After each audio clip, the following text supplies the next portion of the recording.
PM Narendra Modi आगामी 20 अक्टूबर को UP के कुशीनगर में इंटरनेशनल एयरपोर्ट का उद्घाटन करेंगे। प्रधानमंत्री नरेंद्र मोदी बुधवार सुबह 10 बजे कुशीनगर अंतर्राष्ट्रीय एयरपोर्ट का उद्घाटन करेंगे। इसके बाद वे महापरिनिर्वाण मंदिर में विभिन्न कार्यक्रमों में हिस्सा लेंगे। 1 बजे कुशीनगर में विभिन्न विकास परियोजनाओं की आधारशिला रखेंगे। इसे पर्यटन को बढ़ावा देने में एक महत्वपूर्ण कदम माना जा रहा है। गौरतलब है कि कुशीनगर का क्षेत्र बौद्ध सर्किट के तहत आता है।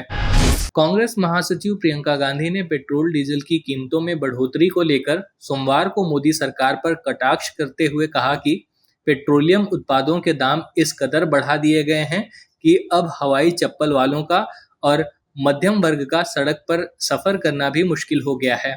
उन्होंने एक खबर साझा करते हुए ट्वीट कर उन्होंने लिखा कि वादा किया था कि हवाई चप्पल वाले हवाई जहाज से सफर करेंगे, लेकिन भाजपा सरकार ने पेट्रोल डीजल के दाम इतने बढ़ा दिए कि अब हवाई चप्पल वालों और मध्यम वर्ग का सड़क पर सफर करना मुश्किल हो गया है।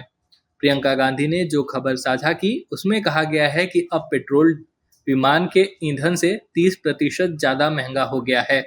किसानों के रेल रोको आंदोलन का व्यापक असर हुआ। किसान आंदोलन से देश भर के करीब 293 ट्रेनें प्रभावित हुईं।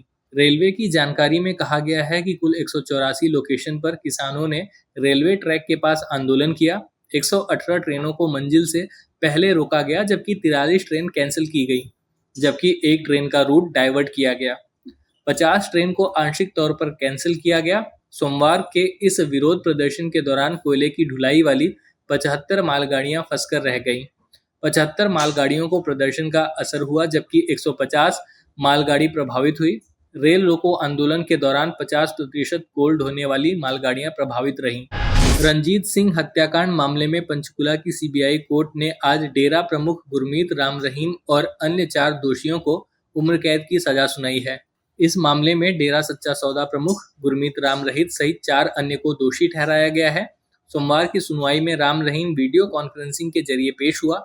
गौरतलब है कि इस मामले में सजा का ऐलान 12 अक्टूबर को किया जाना था, लेकिन कोर्ट ने अपना फैसला 18 अक्टूबर तक के लिए सुरक्षित रख लिया था।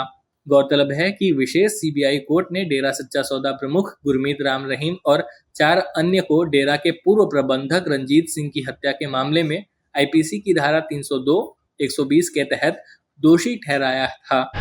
मेघालय के राज्यपाल सत्यपाल मलिक ने कहा कि जब वह जम्मू कश्मीर के राज्यपाल थे तब कोई भी आतंकवादी श्रीनगर की 50 से 100 किलोमीटर की सीमा में प्रवेश नहीं कर सकता था, लेकिन अब ऐसा नहीं है।